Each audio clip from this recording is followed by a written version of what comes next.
Pang-apat at huling araw na namin dito sa Boracay, kaya in-enjoy ko talaga ang huling araw na ito. Kaya sisimula natin sa pagkain dahil ang breakfast namin ay buffet na naman. Hahanap-hanapin ko talaga ang ganda ng Boracay. Pero bago pa man kami umuwi ay sinubukan na namin itong activity ng Crystal Kayak.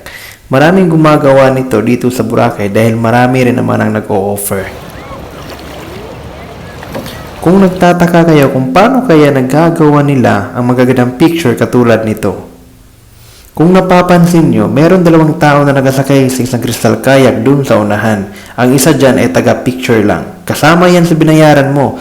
At syempre, hindi tayo magpapahuli.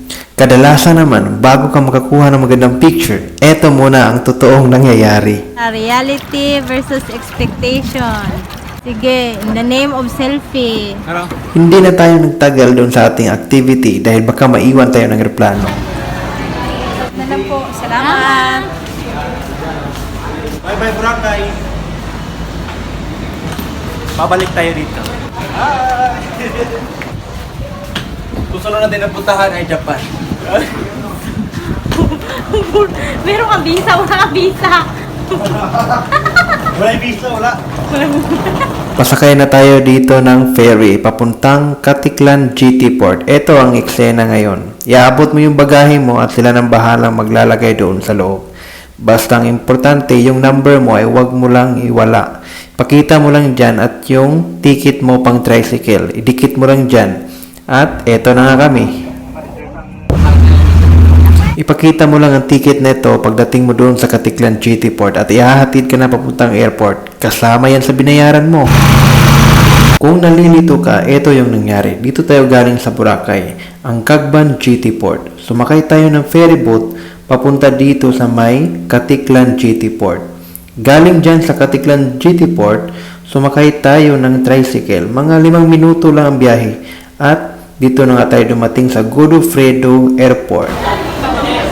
Maliit lang yung airport nila dito at napakarami pang mga tao. Kaya ang nangyari, sobrang sikip. Kung mapapansin nyo, halos wala nang mauupuan dahil sa sobrang daming mga turistang pumupunta dito sa Boracay. Maraming tao, marami rin silang panindang pagkain dito. Kaya huwag kang mag-alala. Akala ko aeroplano na agad pero hindi pala dahil hahatid pala kami ng pure gold.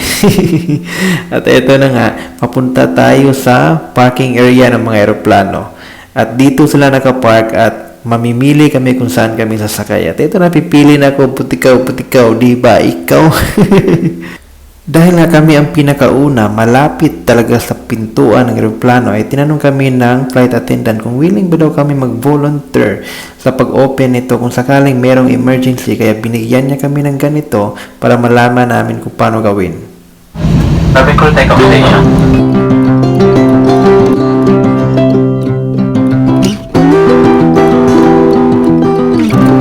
Ito yung kagandahan ng Cebu Pacific dahil wala talaga ako nakikita mga lamok dito. Sa Bisaya pa, ito yung tinatawag naming palina mo diha, bay!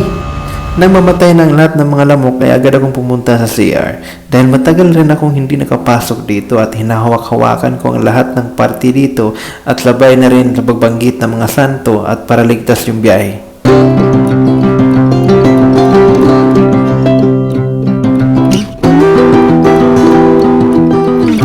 CCLEX, ito yung tulay na may habang 8.9 km na nagkokonekta sa Cebu City at Cordova. Welcome, Mactan Cebu International Airport. I'm back, Cebu!